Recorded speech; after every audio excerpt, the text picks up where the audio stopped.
কাল হুট করে হচ্ছে আমার ভাই ফোন দিয়ে বলছিল, আপু তুই কি আমাকে একটু মুরগির মাংস রান্না করে দিতে পারবি? আমার বন্ধু বান্ধব হচ্ছে আমার থেকে ট্রিট চাচ্ছে, ইফতারের একটা ট্রিট। তো তুই কি আমাকে সেটা করে দিতে পারবি? আমি তো ভয়ে শেষ, তার জন্য আমি না করে দিয়েছিলাম। তারপর ভাবলাম যে না, একটা চ্যালেঞ্জ নেওয়াই যায়, একটা তো পরীক্ষা দিতেই পারি ভাইয়ের জন্য। তো যাই হোক, আজকে মুরগির মাংসের একটা সুন্দর মতো রেসিপি তৈরি করেছি আপনাদের জন্য, সেটা আপনাদের সাথে শেয়ার করছি। ইটস মি সুচি। তো আমার পাশে থাকেন, দেখতে থাকেন আমি কি কি করছি। 4 থেকে 5 কেজি ছিল ব্রয়লার মুরগি, 10 জনের জন্য খাবার।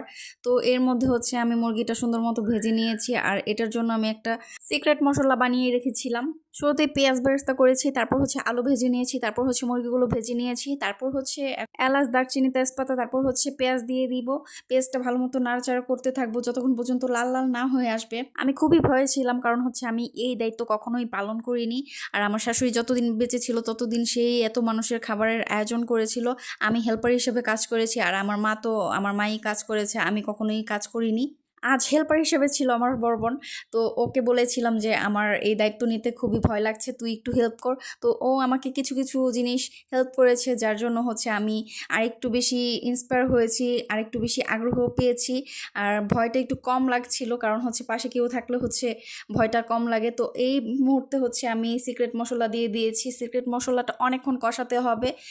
তারপর হচ্ছে আমি মুরগির মাংসগুলো ঢেলে দিয়েছি, এগুলো সুন্দর মতো কষাতে হবে। আমি যদিও ভেজে নিয়েছি, তারপর একটু খুব কষাতে হবে, কারণ ব্রয়লার মুরগি বলে কথা, একটা সেন্ট আসে এটার থেকে। তো যাই হোক, এই মুহূর্তে কিন্তু আমার হচ্ছে কষানো শেষ। আমি কিন্তু পানিও ঢেলে দিয়েছি, তার মধ্যে হচ্ছে আমার রান্না প্রায় কমপ্লিট হয়ে গিয়েছে। ইতিপূর্বে হচ্ছে আমার রান্না প্রায় কমপ্লিট হয়ে গিয়েছে।